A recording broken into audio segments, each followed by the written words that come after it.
ونستعينه ونستغفره ونعوذ بالله من شرور أنفسنا ومن سيئات أعمالنا من يهده الله فلا مضل له ومن يضلله فلا هادي له ونشهد أن لا إله إلا الله وحده لا شريك له ونشهد أن محمدًا عبده ورسوله الذي أرسله الله تعالى بالحق بشيرا ونذيرا وداعيا إلى الله بإذنه وسراجا منيرا أما بعد فأعوذ بالله من الشيطان الرجيم بسم الله الرحمن الرحيم يا أيها الذين آمنوا صلوا عليه وسلموا تسليما আমরা সকলেই দুরূদ শরীফ পড়ি اللهم صل على محمد وعلى آل محمد كما صليت على إبراهيم وعلى آل إبراهيم إنك حميد مجيد اللهم بارك على محمد وعلى آل محمد كما باركت على إبراهيم وعلى آل إبراهيم إنك حميد مجيد أعوذ بالله من الشيطان الرجيم بسم الله الرحمن الرحيم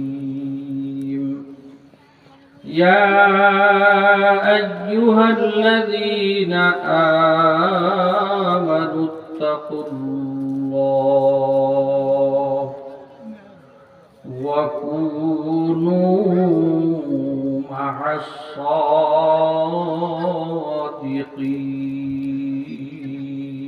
الصادقين وقال تعالى فاذكروني أذكركم واشكروا لي ولا تكفرون